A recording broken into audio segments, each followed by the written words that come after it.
欢迎来到新兴消息频道，请订阅频道，所以大家不要错过当天最热门的新闻。我们今天的时事通讯包括以下内容：徐凯、谭松韵联手爆料，背后公司黑幕惊人曝光，全网震惊。徐凯与谭松韵揭开光鲜外衣背后的黑暗真相，一场关于自由与控制的较量。在2025年这个娱乐产业高度发达却愈发畸形的时代，一则消息犹如平地惊雷，演员徐凯与谭松韵双双打破沉默，揭露出徐凯所签经纪公司的黑幕。这一事件不仅让网友震惊，更让整个演艺圈陷入前所未有的震荡。人们惊讶地发现，在闪光灯与流量的背后，竟潜藏着这样一场漫长的系统性的精神囚禁与压榨游戏。徐凯出道不过数年，却凭借《延禧攻略》《招摇从前》有座灵剑山等作品走红，成为新生代最具商业价值的演员之一。然而在他光鲜的履历背后，却是多年来被层层压榨，彻底失去自主权的噩梦。据多方知情人士透露，徐凯在签约初期被许以顶级资源量身定制发展路线的美好前景，然而合同一旦落笔，他便失去了所有话语权。他被迫接拍自己并不认可的角色，若提出异议，便被警告拒演就永不再有工作。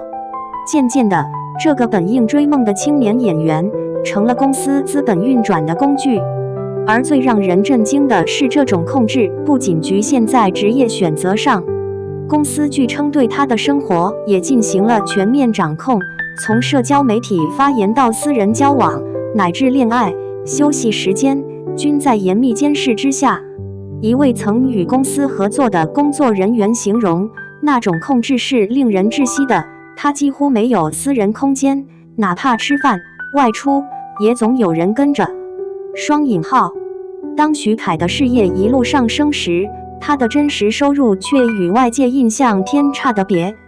虽然他主演的多部剧集创造了巨额收益，但据爆料，他本人能拿到的报酬微乎其微。公司通过层层名目管理费、宣传费、所谓违约风险金等，将演员的收入一点点蚕食。在账面上，他看似是千万片酬男星，但在现实中，生活并没有外界想象的那样风光。财务的不透明只是冰山一角，更严重的是身体与心理的过度透支。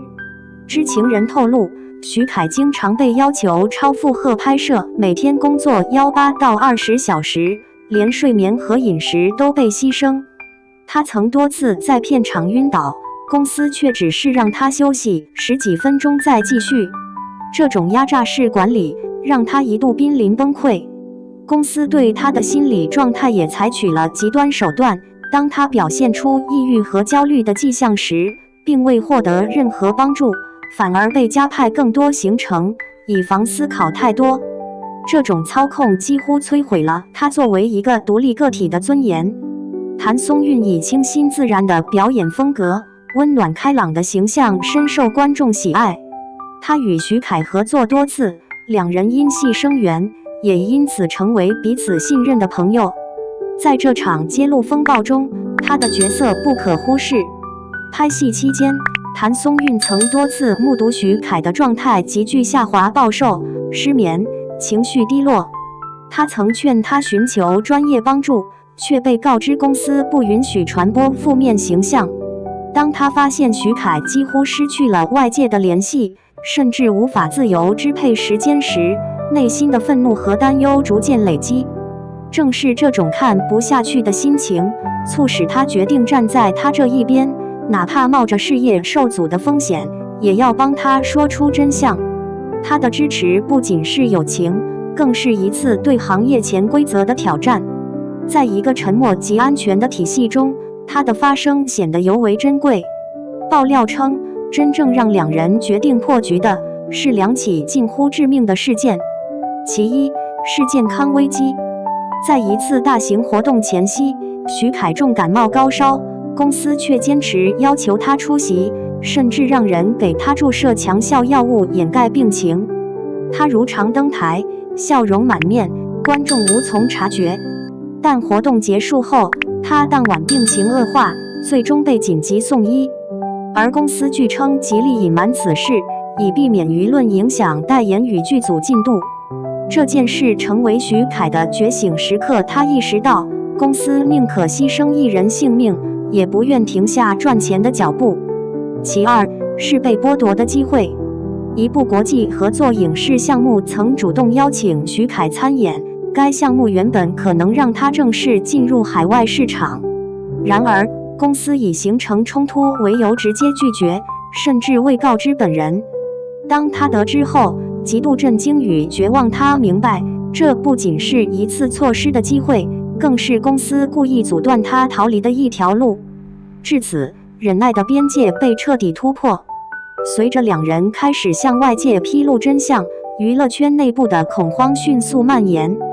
不少曾在该公司工作的员工开始匿名发声，揭露其畸形管理文化，合同条款模糊，艺人财务不透明，隐性抽成严重，精神控制普遍。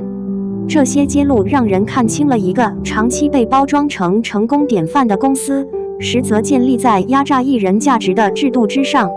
更让人心寒的是，这种模式并非个案，而是整个行业中普遍存在的默认规则。流量时代的明星，往往在光芒最盛时，已经失去了自由。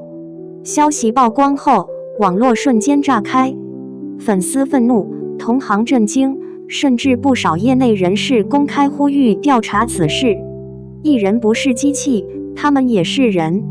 这是舆论中出现频率最高的一句话，而更深层次的反思也被引发。